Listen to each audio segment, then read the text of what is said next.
Okay, updates of what's going on in the shop right now. We got a '71 Cadillac that we just got done putting the engine in. The other one overheated real bad and just totally stopped running. So rather than take a chance on where that could be rebuilt, might have been cracked. We got another motor and put another motor in. Took this crusty one out. That's a 500 Cadillac. A little bit different than the one that was. The emissions were a little bit different on it. Had to kind of delete some stuff.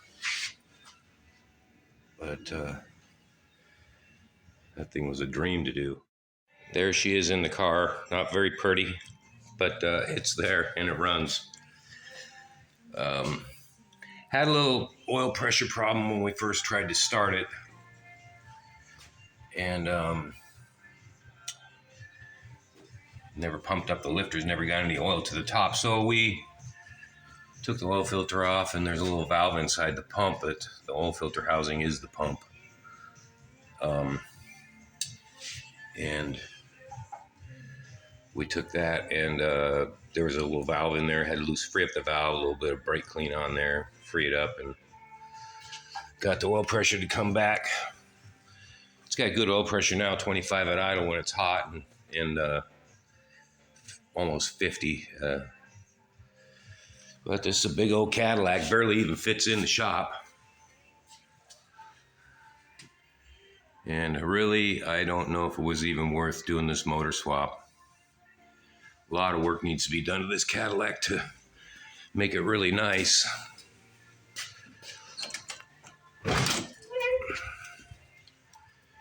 Kind of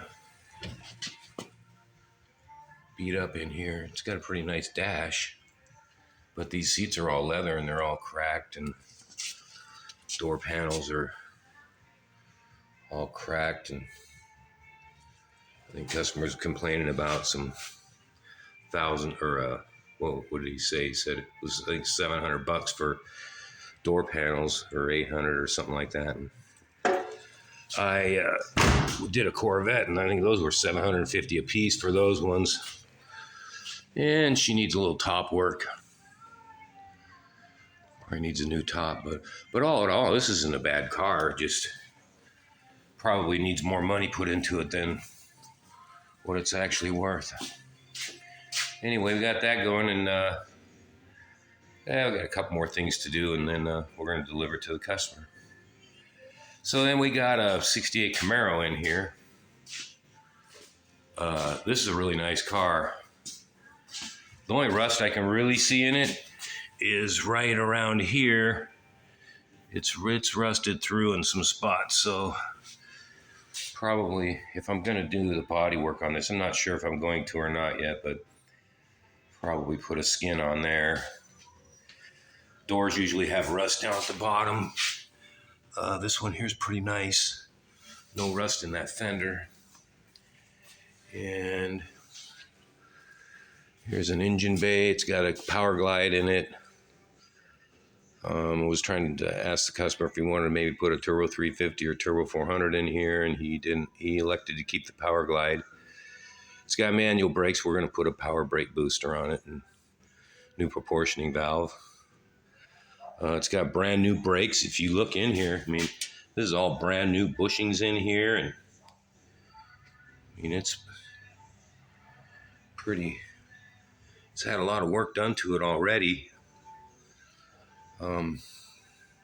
Customer just doesn't have the time to do it. And then we're going to stick this 350 in it. It's been sitting for, what, I think 15 years or something like that. But it's pretty nice. We'll see what it's like when it starts up and runs. It's got an Edelbrock carburetor on it. HEI ignition. And of course, he's got the famous plastic oil line. You ever buy a oil gauge that's manual, which I always personally like a manual gauge. You get a truer reading. If a sender starts to go bad, doesn't go bad all the way, then you could get a false reading. But always they make a copper line kit for this. Always buy that, because any drag racing, NHRA sanctioned place, they won't allow this there, because these have melted through, and you'll pump all your oil out of your engine. And then somebody made some funky fuel line for this. It comes down and swoops down, and then it swoops down here, and I think I'll make one that has some decent bends in it, make it look better. So yeah, that's going to go in the Camaro. And of course, there's no interior in there right now. It's all full of parts. Got an exhaust kit. There's some stuff in the trunk. So for the first part of the Camaro project, what I'm going to be doing is I'm going to clean up this engine bay here, and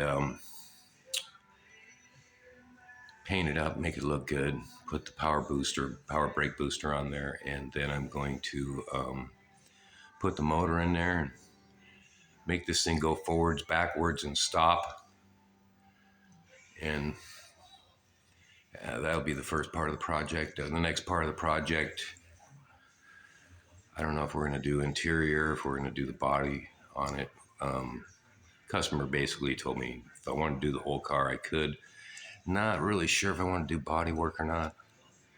I mean, I've done a lot of it. Back in the day, I've actually painted some cars in a crusty old shop that I had, and got a couple of them in magazines. But poison, I'm old, been around a lot of poison. Anyway, that's what that is. And then we got out in the back there, we've got a 68 Mustang. It's going to need a little bit of interior work. It's pretty nice shape. Body's pretty bad. It's got a rusted out inner fender. It's got a 6-cylinder engine in it, a 206, and it was at another shop, and they said it had no compression in number 6. So got it down here, and there was no compression in number 6, but I did get it running, and it ran pretty good for running on 5 cylinders. So I looked inside of it with a camera, and it's got some chips out of the top of the piston exposing the rings, and it's losing compression. So going to take that motor out and send it out and get it rebuilt. I'm not going to rebuild it myself. I'm pretty much done doing that. It's almost not worth it these days. These builder guys do it so much. They're way faster at it. And, I mean, I think on a $6,000 engine, I saved like $1,000, and which, that's savings. I mean, you're trying to do everything for as little as you can, but God, for $1,000, I can come into the shop and get something else done and make twice that much. So it doesn't really make sense. Plus, I'm not the one having to stand behind the engine itself. The shop would stand behind it. Anyway, that's pretty much an update on what's going on in the shop. Stay tuned. I'll give you some updates. Like I said, the Cadillac's pretty much done. It's not much to show there. It was miserable taking the engine out. That's one thing about a Cadillac. It is front wheel drive. And so if you want to, if you're going to take one of these engine out on this passenger side here, there's an axle. There's CV joints down here. There's an axle that goes through here. So you have to take the CV joint. You will not get this engine out unless you do this. You have to take the CV joint out, or at least loose from the axle, drop it out of the way, and then you have to pull this axle out of the front differential, which is actually part of the transmission. You will not get the engine out if you do not do that. Otherwise, you've got a torque converter, 3 bolts there, 3 bolts there, and some easy to get to bell housing bolts are easy to get to. And then there's up in the very front, there's 2 bolts underneath. nuts, and there's a mount there. It's like a kind of like a rubber isolation transmission mount. It's in the very center in the front, and then I believe there's one bolt and a long bolt on the other side, and pretty much this engine comes out.